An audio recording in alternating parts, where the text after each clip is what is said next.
Baruch haba, my friends, welcome back to another installation of a Biselleh Torah. Trumah is the portion this week. A couple of weeks ago, we received the Torah at Mount Sinai. Last week, we dealt with the theme of the mitzvot in Mishpatim, 52 different commandments that God gave that were appended to the Ten Commandments. But this week makes a significantly different turn. Va'asu li mikdash, says the Parsha, make for me a holy temple. And the word Trumah, which figures in the very first sentence of the Parsha, means the Jewish people, Bnei Israel, were responsible to give a portion of what they had to the temple as a gift offering. And the word Trumah intrinsically means the gift that they gave to the Kohanes, the priests in the temple, was holy, it was Kodesh. But even more than that, the word Trumah, etymologically, in its base meaning, means l'romem, to elevate. That the Jewish people, when they gave this Trumah to the temple, was automatically elevated to the status of something that was Kodesh. I'd like to ask you a question for your consideration. Are you happy? And if you can isolate your happiness, whether it be now or at another point in your life, what was that point? What was it that made you or makes you happy? And I'm going to suggest that the things that make us most happy are the things that we share with others. You know, in Jewish thinking, every person not only is unique, but is endowed with special qualities that no one else possesses. Not only is there no one else like you in the entire universe, but there's no one else that possesses your special gifts that you bring to the world.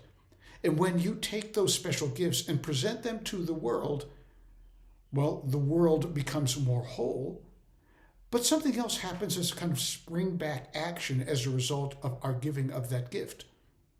We become happy. I reckon that most of us understand and can isolate points of happiness in our life when we shared whatever gifts we have with others that don't have those gifts. You know, people who are very well-heeled are not necessarily happy. As one good friend of mine once remarked, you can be in the most beautiful island in the world and have all the things that you possibly could want and still be unhappy because you bring that unhappiness with you. So richness does not necessarily bring happiness, but rich people desire to have more, and they believe somehow in their heart of hearts that if they have more, they'll be happy. This is not just a problem of the wealthy. The middle class also aspires to more wealth so that they can be happy. And those who have less, those who are poor, believe that if they have more possessions, more money, more whatever, they'll too be happy. But you know the truth. It does not work that way. The way we become happy is distinct, different, and involves elevating who we are and, even more importantly, with what we do and how we present ourselves to the world. Do you remember that story from the Garden of Eden of the snake that enticed Eve to eat the forbidden fruit? And do you recall what the punishment was for the snake? God said to the snake, "You will eat dust for the rest of your life." What kind of a punishment is that, asks the sages. If the snake is going to eat dust for the rest of its life, it will never go hungry. It will never want for food, never have to hunt. Just open its mouth and inhale whatever it is that presents itself on its path. But it is a punishment.